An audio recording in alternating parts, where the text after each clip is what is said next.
কাল রাত থেকেই মার বেশ পেটের সমস্যা হচ্ছে, তাই মাকে বললাম তুমি আজকে রেস্ট করো, আজকের পুরো রান্নাটা আমিই করব।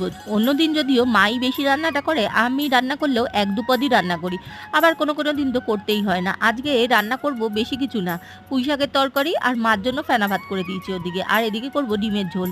আর আগের দিনের ডাল আর তরকারি কিছুটা রয়েছে।